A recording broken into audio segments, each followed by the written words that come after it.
सत्त्वं गोविन्दमादिपुरुषं तमहं भजामि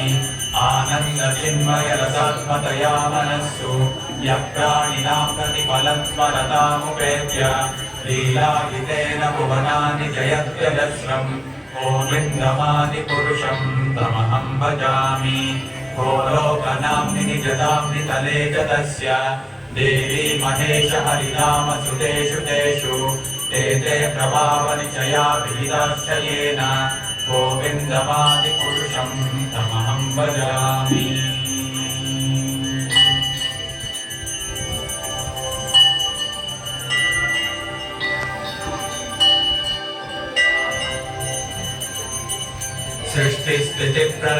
सृष्टिस्थितिप्रलयसाधनशक्तिरेका छायेव यस्य भुवनानि विभक्ति दुर्गा इच्छानुरूपमपि यस्य च चेष्टते सा गोविन्दमादिपुरुषं तमहं भजामि क्षीरं यथा दधिविकारविशेषयोगात् सञ्जायते न हि ततः पृथगस्ति हेतोः यः शम्भुतामपि तथा समुपैति कार्यात् गोविन्दमादिपुरुषं तमहं भजामि दीपाखिरेव हि दशान्तरमप्युपेत्य दीपायते विवृतहेतु समानधर्म यस्तादृगेव हि च विष्णुतया विभाति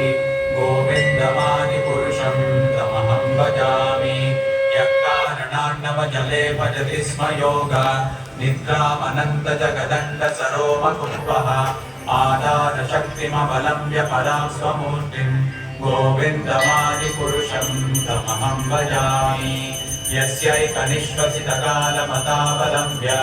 जीवन्ति लोमपिलजा जगदण्डनाथाः विष्णोर्महांसरिहयस्य कलाविशेषो गोविन्दमादिपुरुषं तमहं भजामि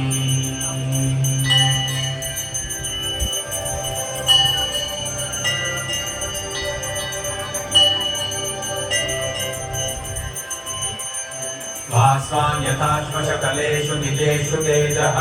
स्वीयं कियत् प्रकटयत्यपि तद्वदत्र ब्रह्माय एष जगदण्डविधानकर्ता गोविन्दमादिपुरुषं तमहं भजामि यत्पादपल्लवयुगं विनिधाय कुम्भ द्वन्द्वे प्रणामसमये स गणाधिराजः विघ्नान् विहन्तुमलमस्य जगत्त्रयस्य गोविन्दमादिपुरुषं तमहं भजामि अग्निर्महीगगनमम्बुमरुद्दिशश्च कालस्तदात्ममनसीति जगत्त्रयाणि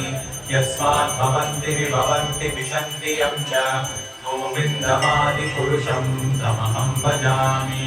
यच्चक्षुरेश सविता सकलग्रहाणां राजा समस्तसुरमूर्तिरशेषतेजाः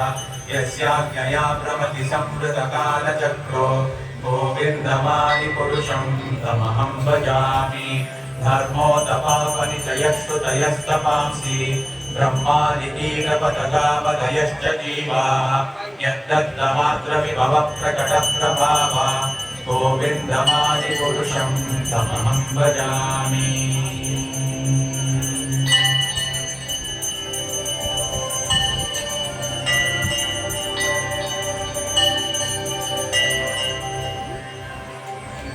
यस्मिन्द्रगोपमतवेन्द्रमहोत्स्वकर्मा बन्धानुरूपफलभाजनमातनोति कर्माणि निर्दहति किन्तु च भक्तिभाजां गोविन्दमादिपुरुषं तमहं भजामि यक्रोधकामसहजप्रणयादिवेदि वात्सल्यमोहगुरुगौरवसेव्यभावैः सञ्चिन्त्य तस्य सदृशीं तनुमापुरेते गोविन्दमादिपुरुषं तमहं भजामि श्रियकान्ताकान्तः परमपुरुषः कल्पतरवो द्रुमा भूमिश्चिन्तामणिगणमयी तोयममृतं कथागानं नाट्यं गमनमपि वंशीप्रियसखी चिदानन्दं ज्योतिः परमपि दरास्वाद्यमपि च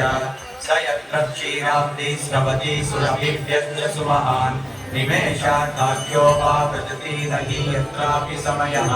भजेष्वेतद्दीपं नमामिहागोलोकमिति यं विदन्तस्ते सन्तद्विधि विरलचारा कतिपये